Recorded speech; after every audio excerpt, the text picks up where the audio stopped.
You know that sound that you heard right now? That's the sound of a heart beating. When you're so stressed and you've got a situation happening in your life, you feel nervous, you feel anxious, you've got anxiety running through your veins. Your throat becomes so tight. You don't know what to feel or think. It could have been the moment that you're waiting for your exam results. It could have been the moment that you're in a hospital and you're also waiting for your results. It could have been the moment that you wanted to speak to someone, but you didn't have the courage. It could have been the moment someone was shouting at you and making you feel hurt and angry inside. Does any of you remember that feeling, that pounding of your heart? I remember a day, and I want to take you back to that day. I was just 14 years old. I was just like you. I was at school in my high school years. I was going to the local library. It was a weekend day, a Saturday, to get some books. And there was a small alley just beside the library where I agreed to go through it to the back to meet my mother. She was picking me up. While I was passing through this alley, I realized that the bright sunshine that was surrounding me outside was no longer there, that it was a very dark space. There was no light at all. This dark alley smelled of wet dampness, like the water had been on the walls for a long time. This place was the place that the bad students used to hang out, and they used to smoke cigarettes. It wasn't somewhere where I wanted to go, but I had to. I was passing through the alley, and I decided to take a step. As I was going down the steps, I realized that the walls were surrounded with painting and writing. It was graffiti. All across the walls, there was big writing and small writing. I couldn't make out what it said at first. I realized it was my name. I could see my name on the walls. When I was looking at the name, I realized it's not my birth name that I could see.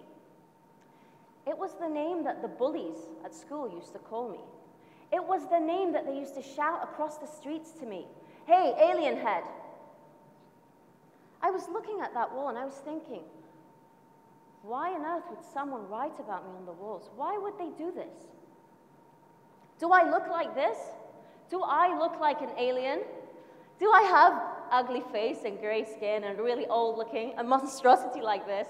I couldn't understand why teenagers or anyone would want to bully me and call me such horrible names. Maybe it was the fact that my parents moved us to this new town. Maybe it was because I was a new person in a new community and nobody knew who I was. Maybe it was because I didn't have a lot of friends. Who knows? But bullying happens all the time in our lives, and it needs to stop. I went home that night and cried so much. I didn't tell my parents, I didn't tell my friends. In fact, I didn't tell anyone. Throughout all my school years, I was bullied. I was called names left and right. Just because I didn't have friends and I didn't know anyone, is that the right kind of behavior that we need to live with? I decided it has to stop. I had to put a stop to it, but I couldn't. If I was to describe it to you right now, this is all I could feel. My head was buzzing. I was feeling blurriness in my mind. I had emotions inside of me. I didn't know how to handle it. I was feeling sadness. I was feeling weak. I was feeling alone. I just want you to close your eyes right now. Just close your eyes and imagine. Imagine this in your mind. Don't you just want to switch off that sound because it's horrible? Imagine being a teenager and feeling like that, not knowing who to talk to. I decided one day to wake up. I decided that happiness is the only path for me in life. I decided to go to school and ignore the bullies. I stood up for myself. I went to the art room and I painted amazing pictures. I displayed my courage everywhere around me, and I decided to ignore them. I decided that happiness can be created every day in my life. It doesn't matter what's going on around you. You can be going through financial difficulties. You can be having a marriage problem. You can be scared of your exams. But if you choose happiness, you can wake up and make a choice to follow happiness. You can create happiness by following your dreams. You can really choose the life that you want in a simple action of positive thinking. I came to Dubai after traveling the world. I started in a new corporate world, and that corporate world was full of people that were unhappy. They had financial difficulties. They were feeling lack of recognition. People were sitting in their desks really hating their job, and they didn't know how to create happiness. They were lacking happiness. They were lacking the human touch. They started to call me Mother Teresa. They saw me coming into work and really trying to bring happiness to them. I was doing everything I could to bring happiness to them. I would put little smiley faces on their desk in the morning before they reached. I would draw smiley faces and stick it on their computer screen. I would bring in fruits, grapes, chocolates, you name it. And I would call a weekly meeting. And I would tell everyone, come in the room, yalla, let's eat. Just to create happiness for them in the morning so that they start their day with positive thinking and good feeling. While I was working in that corporate environment, I was studying happiness, and I realized that there were 17 Sustainable Development Goals that had been adopted by world leaders in September 2017. I realized that this Sustainable Development Goal number 3, is related to good health and well-being.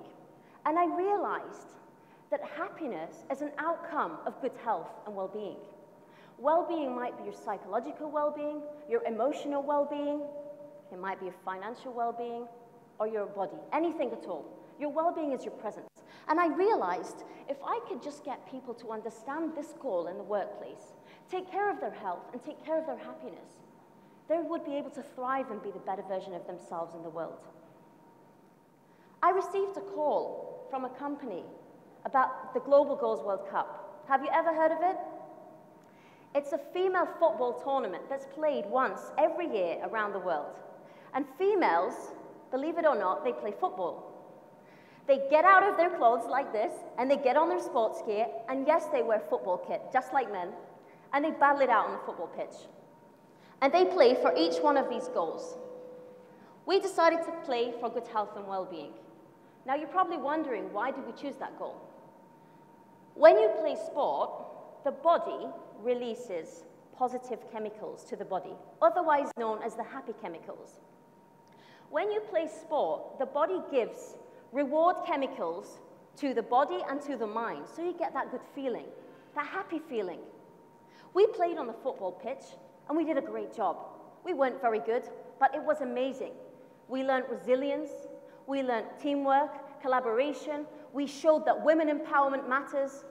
We were taking care of all these elements on that football pitch.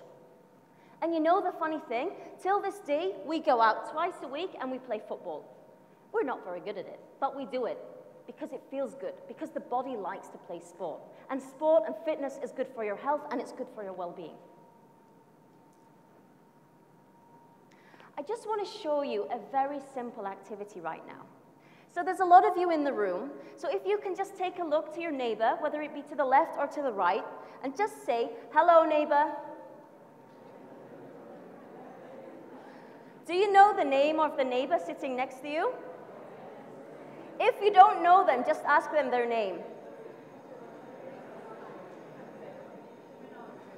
The reason that I'm doing this today is we live in a world full of multicultural diversity, many people from all walks of life, and we're all very different and very unique. We all can choose happiness if we want to. A simple act of kindness, like saying hello to your neighbor on a morning, on an afternoon. You might be standing in a lift, or you might be walking down a street, and you might see someone that you see every day. But you don't know who they are. In fact, you don't even know their name. Where do they even come from? How many times have you really stepped out of your comfort zone and gone and said hello to a stranger, or said good morning to someone that you don't know? You could be in a mall or a shop or a restaurant or somewhere, and someone serves you. Do you make eye contact with that person? Do you smile? Do you say good morning? Do you ask how they are? This is creating happiness, guys. We can create happiness, we can share it, and we can experience it together, just as you did right now. Social well-being is proven in research to bring about positive feelings of happiness, giving, gratitude, reflection. If you're reflecting on how many times you forgot to say hello to someone, when you wake up tomorrow, what are you going to do? Are you going to live your life with passion and purpose and care about those around you? Do you want to bring happiness to your life so that you shine with radiance and energy? World Health Organization published data claiming that 800,000 lives were lost due to suicide. That's 3 people in 2 minutes. If we'd only knew how to create happiness, how to be that social support, how to be there in the darkness, maybe we could have shone some light in their dark moments, just like I was going through when I was a young child. The difference with me is I was strong enough to take the choice. I was strong enough to see the light. Some people cannot do that. Some people need you and I to make a difference. They need you to create happiness for them sometimes. It doesn't mean that we have to be happy all the time. We just need to know how to create it. When you go to a shop tomorrow and you're in a queue waiting to get coffee or you want to buy some food, why don't you be kind and buy the food for the person behind you? Why don't you go and speak to your lecturer at university or at school at the end of a class and tell the teacher, wow, I really enjoyed your class today. I learned a lot from you. You're really inspiring me. Thank you for being my teacher. Or your parents at home. Maybe your parents have worked so hard to give you the clothes that you're wearing, or the education, or the home that you're living in, or the amazing holidays. How many times have you said thank you to your parents? Thank you for being there. Thank you for supporting me. Happiness is a choice, and we can wake up every day making a difference. Happiness can be created, it can be shared, and it can be experienced. I want to ask you all today, if you could make a choice in life, would you rather be happy or would you rather be sad? Of course. If I can give you one takeaway today that will really make a difference in your day, when you wake up, give yourself daily positive affirmations. When you look in the mirror in the morning when you're getting ready and you're brushing your teeth, look at yourself in the mirror and say, you've done a great job in life. Look at you. You're so successful, you're beautiful, you have a great smile and beautiful eyes. Tell yourself that every day that you wake up. And you'll go out the door smiling. You'll feel happy. Not only will you feel happy, your energy and your happiness will radiate onto those around you. It's just like when you spray perfume. How many of you sprayed perfume before and the splashes of the perfume comes on you? That's like giving happiness to others. It's always going to come on you. Have a beautiful day, guys, and thank you for listening to me.